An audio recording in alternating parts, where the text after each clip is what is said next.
In 1945, on Christmas Eve, the Sodder family in Fayetteville, West Virginia, experienced a modest celebration that quickly escalated into a generational nightmare, altering the course of their lives forever. 19-year-old Marion, the eldest daughter of the family, had recently landed her first job, and she had been saving up for several weeks to buy presents for 3 of her younger sisters, 12-year-old Martha, 8-year-old Jenny, and 5-year-old Betty. The younger girls were so thrilled by the surprise that they asked their mother if they could stay up later than usual to enjoy their gifts. At 10 p.m., Jenny decided to let the 3 younger ones stay up past their usual bedtime, as long as the 2 oldest boys still awake, 14-year-old Maurice and 9-year-old Louis. Meanwhile, George Sodder, the father of 10, and the 2 older boys, 22-year-old John and 16-year-old George Jr., who had worked hard all day, had already retired to bed earlier. After reaching her cutoff point, Jenny settled into her bed and immediately fell asleep with her 2-year-old daughter Sylvia, who was the youngest member of the family. At 12:30 a.m., the tranquility of the Sodder family's night was shattered by the ringing phone. Jenny descended the stairs to answer it, only to discover that the caller was a stranger to her family. With an odd laughter echoing and the clinking of glasses in the background, the woman asked for someone unfamiliar to Jenny. Politely, Jenny informed the caller of the mistaken number, promptly ending the call before returning to bed. After taking the call, Jenny observed that the lights remained on, and the curtains were still open, suggesting that the younger ones who had stayed up might still be awake. However, upon finding Marion asleep on the living room couch, Jenny assumed that the others might have also retired to bed. Satisfied that everything was in order, Jenny closed the curtains, switched off the lights, and returned to her bed. At around 1 a.m., Jenny was once again awakened, this time by the sound of a heavy object hitting the roof of their home. Concerned, but not hearing any voices, she went back to sleep. The night proved unusual for Jenny, and just half an hour later, around 1:30 a.m., she was awakened again, this time by the smell of smoke filling the house. The smoke seemed to be coming from the room of her husband George, used as his office. Jenny quickly woke George and alerted him to the danger. In turn, George woke Marion, John, and George Jr., while Jenny held Sylvia in her arms and shouted for the other kids to awaken. George, Jenny, and 4 of their children, Sylvia, Mary, John, and George Jr., managed to escape the fire that engulfed their home. However, 5 of their children, Maurice, Martha, Louis, Jenny, and Betty, who shared 2 bedrooms upstairs, remained inside the house. George immediately turned back inside to get them out, but he was halted when he saw that the stairs had been caught by the fire. Jenny and the children who escaped shouted for the others to come out, but there were no replies, even though their rooms hadn't yet been engulfed by fire. George tried to get a ladder to reach the children through the window, but it wasn't where it usually was. Additionally, a water barrel that could have been used was frozen solid. In desperation, George climbed the side of the house, smashing a window in the process and injuring his arm. He then attempted to use his trucks as platforms to reach the attic window, but they wouldn't start. The phone wasn't working, so Marion went to a neighbor's house to call the fire department, but there was no answer. Another neighbor sought out Fire Chief F.J. Morris for assistance and succeeded. Despite their desperate attempts to rescue their loved ones, the intensity of the fire and their inability to reach the trapped children left the 6 remaining Sodders feeling utterly powerless and devastated. With each passing minute feeling like an eternity, they stood helplessly, watching in anguish for 45 agonizing minutes as their family home was consumed by flames, with 5 of their own children trapped inside. Despite extensive efforts by Marion and her neighbors to summon help, crucial minutes passed without any sign of aid. The fire department, located just 2 miles away, did not arrive until 8 a.m., nearly 7 hours after the fire had started. By the time they arrived, the Sodders' house had turned into a mere mountain of ashes.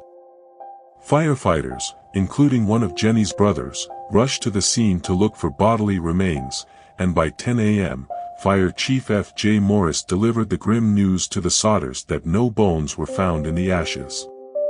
However, conflicting reports emerged regarding the firefighters' findings. Some accounts suggest they discovered bone fragments and internal organs but chose not to disclose this information to the family. Despite the absence of physical evidence and no smell of flesh burning in the house, Morris concluded that the 5 missing children likely perished in the fire. He theorized that the blaze had been so intense that it completely obliterated their bodies, leaving no trace behind.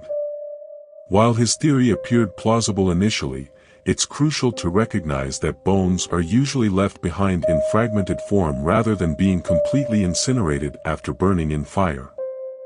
After the instant investigation on the spot, Chief Morris advised George to leave the site undisturbed for a thorough investigation by the State Fire Marshal's office. However, after 4 days of suffering through unbearable agony, George and his wife made the difficult decision to bulldoze 5 feet of dirt over the site, in an effort to transform their once family home into a memorial garden for their children, who have been seemingly burned up in a fire. Despite their efforts to honor their children's memory, the local coroner convened an inquest the following day. The inquest concluded that the fire was an accident attributed to faulty wiring. The grieving parents remained unconvinced by the official narrative, but despite their dissatisfaction, death certificates were issued for the 5 children on December 30th, and a funeral was scheduled for January 2, 1946, which the parents didn't attend due to dissatisfaction. Following the funeral, George and Jennie Sodder's suspicions quickly turned toward the possibility that their children had not perished but instead had been kidnapped. One of their biggest claims supporting their theory was that George previously had the wiring in his house checked by the power company, and the assessment has confirmed it to be in a perfectly safe condition. This led the Sodders to rule out the possibility that the fire was deliberately ignited as a distraction, rather than being the result of faulty wiring as officially stated. As the Sodder family began to rebuild their shattered lives, they couldn't shake the feeling that the official findings about the fire didn't add up. They raised several compelling questions and uncovered puzzling inconsistencies that fueled their doubts. The suspicions they had included the Christmas lights. The family questioned why their Christmas lights remained on during the early stages of the fire, and if it was truly caused by an electrical problem. Surprisingly, according to the family members, some lights were still on after the house had been caught up by fire. Secondly, the missing ladder. The discovery of the missing ladder from the side of the house, which was later found 75 feet away at the bottom of an embankment, raised suspicions about potential foul play. Then the cut phone line. A telephone repairman revealed that the phone line to the house hadn't been burned through in the fire, as initially thought, but had been deliberately cut by someone who had climbed the pole. A suspect was arrested for stealing equipment from the property, but his connection to the fire remained unclear. Another suspicion was the truck failure. George suspected foul play in the failure of their trucks to start, potentially linked to the individual who cut the phone line, because both trucks had been in perfectly fine condition for weeks, but only on the night of the fire they didn't start. Last but not least were the remains and appliances. Jennie couldn't accept the belief that all traces of the children's bodies had been completely incinerated in the fire, especially considering that recognizable household appliances and fragments of the tin roof were found in the ash. These troubling findings and unanswered questions continued to deepen the Sodder family's suspicion that there was more to the story of the fire and the disappearance of their children than their eyes and official statements had revealed. The couple was convinced by the theory that their children had been kidnapped and that the fire had been intentionally set by someone. With the photos of the 5 missing children, the Sodder couple displayed the billboard near Route 16 in Fayetteville. The billboard offered a reward of $5,000 for anyone with new information about the children's whereabouts. However, the reward was later increased to $10,000. The couple's relentless pursuit of the truth continued for decades, contributing to one of the most enduring unsolved mysteries in American history. Some who entertained the possibility of the children being kidnapped speculated that George Sodder, their father, had a background that could have potentially facilitated the abduction. George Sodder, the patriarch of the family, was born in Tula, Italy, in 1895 and immigrated to the United States in 1908. He eventually settled in Fayetteville, West Virginia, where he worked as a coal miner before starting his own trucking and hauling business. However, rumors circulated about George's past in Italy, suggesting that he may have been involved in some shady business dealings, or held anti-Mussolini sentiments. These rumors led to speculation that either George's alleged past activities or his outspoken views against Mussolini's regime may have played a role in the mysterious kidnapping of his children. It was believed by many that he had never revealed to anyone why he suddenly left Italy. One major piece of evidence that supported this theory was the visit of a life insurance salesman to the Sodder family's residence just a couple of weeks before the house caught fire. Upon realizing that his sales pitch was unlikely to succeed, the salesman became utterly frustrated and threatened George by saying something that exactly matched what happened to the family. He yelled at George, "Your goddamn house is going up in smoke, and your children are going to be destroyed.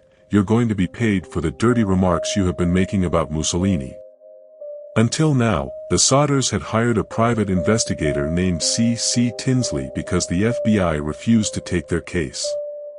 George wrote letters to FBI Director J. Edgar Hoover, who personally responded to his letters and stated, "Although I would like to be of service, the matter related appears to be of local character and does not come within the investigative jurisdiction of this bureau." The local authorities declined assistance from the bureau, despite the offer extended by the latter. If the Fayetteville police and fire departments had requested help, the bureau would have readily directed agents to assist. However, this offer was not taken up, leaving the investigation solely in the hands of the local authorities and the family's private investigator. This private investigator revealed to the Sodder family that the same individual who threatened George served as one of the jurors during the inquest that determined the cause of the fire as faulty wiring. Furthermore, the private detective disclosed that contrary to Morris's late assertion of having found some human organs, Morris found no remains in the fire. The detective revealed to the family that Morris had actually discovered a heart, but he simply packed this heart into a metal box and buried it secretly. The only person who had known this fact turned out to be the local minister. Upon discovering this, the Sodder family confronted Morris, who then clearly claimed to have found a heart at the site of the fire and buried it in a metal box. However, upon investigation, the contents of the box were revealed to be fresh beef liver rather than a human heart, and it was untouched by fire. This raised even more suspicions about Morris's actions and intentions. Some speculate that Morris planted the fake remains in an effort to convince the Sodders that their children had perished in the fire, although he never directly informed the family about it. Sightings about the missing Sodder children then started to spread like wildfire. According to some locals, they had seen the missing children in a passing car while the house was set on fire. Additionally, the morning following the fire, a woman operating a truck stop located 50 miles away from the Sodder residence claimed that the Sodder children stopped by for breakfast, and they were accompanied by some adults who spoke Italian. Later, one hotel employee reported reading about the children in the newspaper along with the reward. She claimed that they arrived at her hotel in Charleston late one night. However, they were not alone but rather accompanied by 2 women and 2 men who appeared to be Italian. The woman said that when she attempted to engage in conversation with the children, the men quickly shut it down, and she reported, "One of the men looked at me in a hostile manner. He turned around and began talking rapidly in Italian. Immediately, the whole party stopped talking to me, and the following morning, they were all gone from there." Another witness came forward, and the driver of a bus passing through Fayetteville late on Christmas Eve reported seeing some individuals throwing balls of fire at the Sodder house. Surprisingly, a few months following the tragedy, Sylvia visited the site of their former home with her family and found a small hard dark green rubber ball-like object in the brush nearby. George Sodder identified this object as a pineapple bomb, which is a type of grenade commonly used in combat, and his theory eventually got supported by Jennie's previous claim of a loud thump on the roof just before the fire, and the claim of a driver having seen some anonymous identities throwing balls of fire at the house.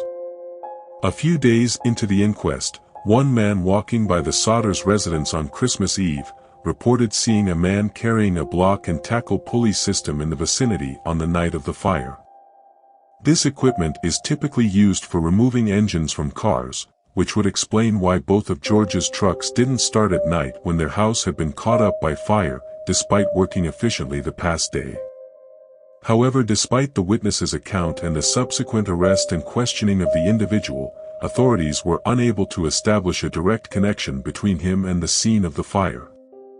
In 1949, George Sodder decided to take matters into his own hands, and had the site of his burned-down house excavated.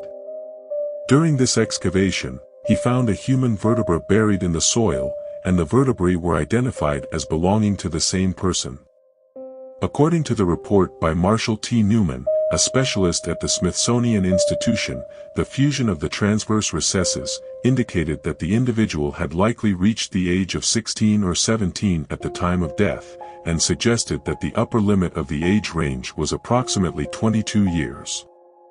Based on this assessment, it was deemed improbable that these bones belonged to any of the 5 missing Sodder children because the oldest missing child, Maurice, was only 14 years old at the time of the fire.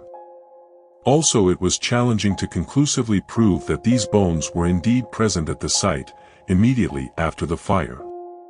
There were concerns that the bones could have been transferred to the area during the subsequent filling of the basement with soil using a bulldozer. In 1968, more than 2 decades after the tragic fire, Jennie Sodder received an intriguing envelope in the mail, reigniting hope in the hearts of the grieving parents. Postmarked in Kentucky and with no return address, the letter contained a photograph of a man in his mid-20s. On the reverse side of the photo was a cryptic handwritten message. Upon examination, Jennie and George were convinced of the striking resemblance between the man in the photo and their son Louis, who was just 9 years old at the time of the fire. The similarities extended beyond physical features, such as dark curly hair and brown eyes, to subtler details like the shape of the nose and the tilt of the eyebrow, reinforcing their belief that the individual in the photo was indeed their long-lost son. Once again, George and Jennie enlisted the help of a private detective and dispatched him to Kentucky to investigate the origin of the mysterious male. Unfortunately, they received no further communication from the detective, and he was never located again. Moreover, the code written on the photo could never have been decoded by anyone, despite hundreds of sleuths trying to do so. The Sodders decided not to publish the contents of the letter or disclose the town on the postmark because they might endanger their son if his whereabouts were revealed. They believed that publicizing such information could potentially put him at risk, especially if those responsible for his disappearance were monitoring their actions, so instead they just updated the billboard with an image of Louis in the hopes that someone could give them some valuable information. In one interview, George said, "Time is running out for us, but we only want to know. If they did die in the fire, we want to be convinced, otherwise we want to know what happened to them." 1 year later, in 1969, George Sodder passed away, and following his death, Jennie took measures to fortify her home, erected a fence around the property, and added additional rooms, creating layers between herself and the outside world. Since the devastating fire, she had exclusively worn black as a symbol of mourning and continued to do so until her passing in 1989. With Jennie's death, the billboard that had stood as a plea for information about the missing children finally came down. However, their children kept the case alive, and with the passing of each of their family members, the case gradually faded from public consciousness, and became more of a local legend than a cold case waiting to be solved.